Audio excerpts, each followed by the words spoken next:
In this video, I'm going to work on the hip joint and pelvis. Hip and pelvis are very important for lower back movement and hip movement. Hip, pelvis, and lower back are also very interrelated.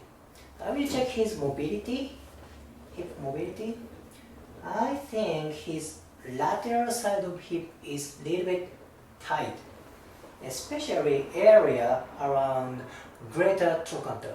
It is one of landmarks of femur.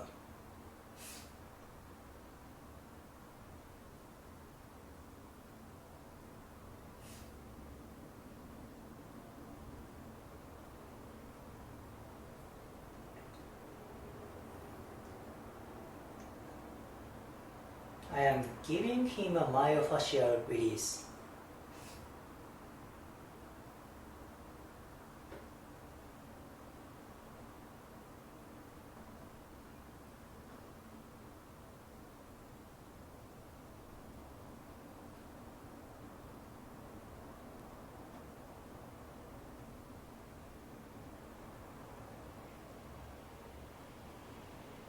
Good. Next one is gluteus medius, which is one of hip muscles and very close to iliac crest. Right here.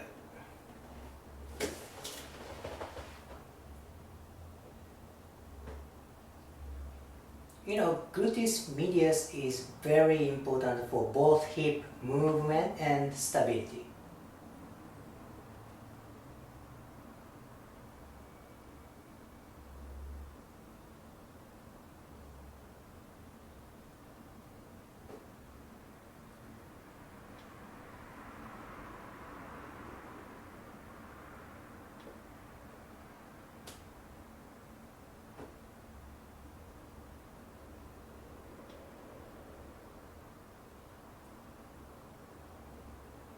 Good.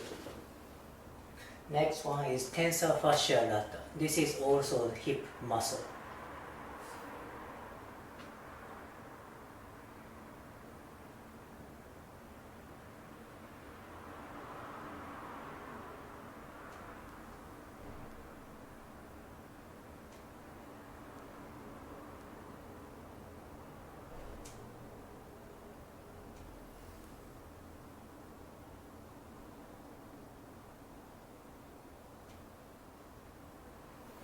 Good. I feel his knee is also releasing. Because tensor fascia lata attaches on fascia of thigh. This fascia of thigh continues to knee joint. If tensor fascia lata gets tight, and because of this fascial connection, people often get knee pain on the lateral side. This is very common for endurance sports athletes like marathon.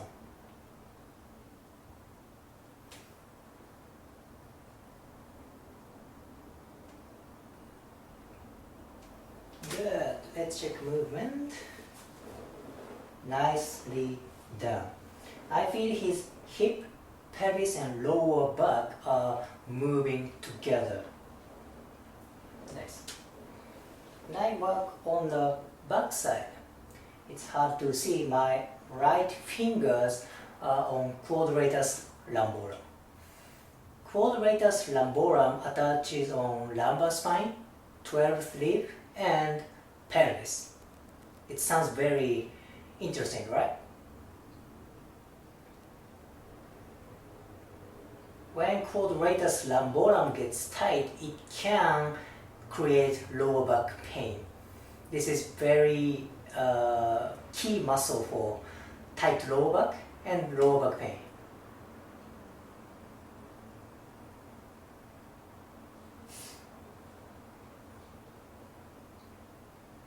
Again, hip joint, pelvis, and lower back are connected. What if quadratus lumborum gets tight?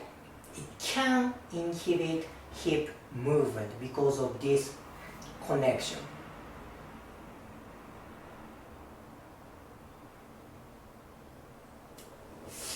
Good. How we check movement again?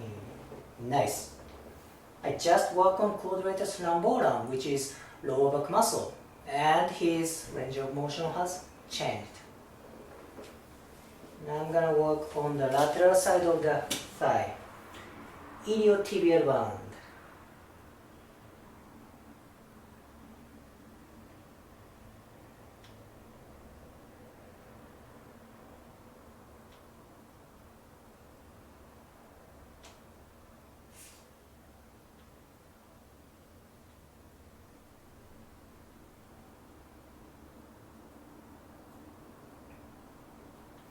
Iliotibial band is very easy to get tight, and this can be sometimes intense.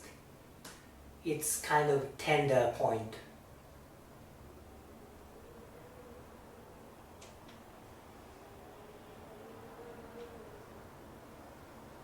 As I said, iliotibial band, which is a part of thigh fascia, and tensor fascia lata, these are connected. Then tensor fascia lata starts from pelvis, so tight iliotibial band can also affect hip and pelvic movement, right?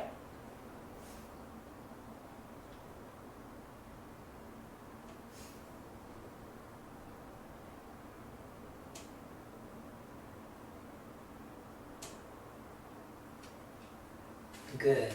Check movement. Very nice. Quality movement is much different. Now I will work on the other side. I will check range of motion.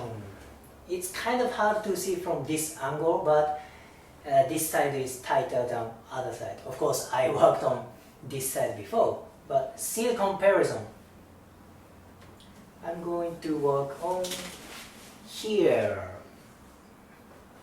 Because of the filming, I'm not going to change my position, but usually I will change the position, depends on his position. But for sake of this video, I don't change position now.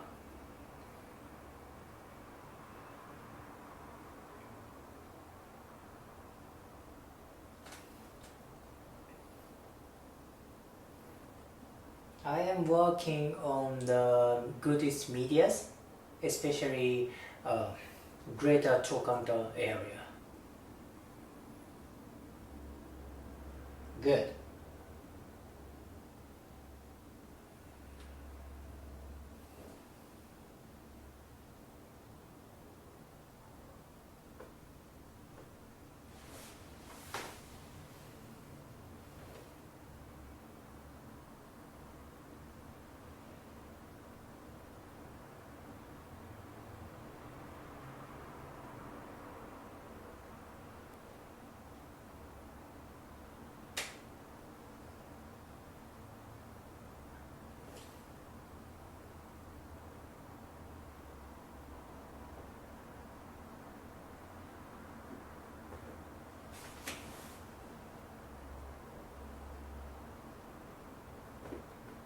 Very nice.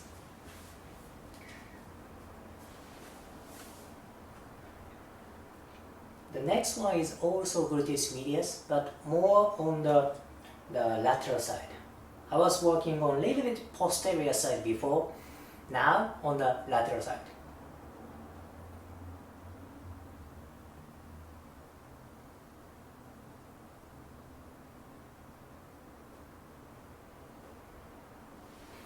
And one tip for working gluteus medius is I lift up leg. So in this position, his gluteus medius is slacked. Then I can go more, I can go deeper.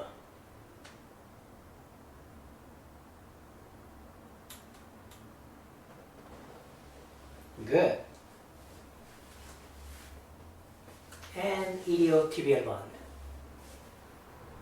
This can be a little bit intense.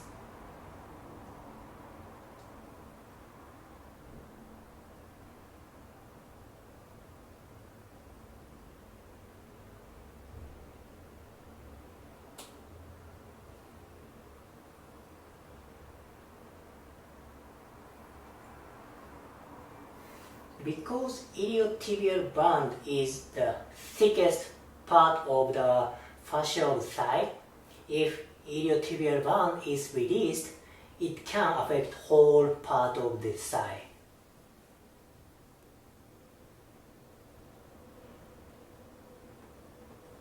Good. I will check movement. See how he can move? Now his lower back is even better, even though I just work on hip joint and thigh. I think this is kind of evidence for lower back, pelvis, hip, thigh are connected. Good, it's all connected. So, working on hip joint, pelvis, lower back are kind of my favorite place to work because this can give so much impact for whole body. So this is today's video. If you liked it, please like, comment and subscribe. See you in next video.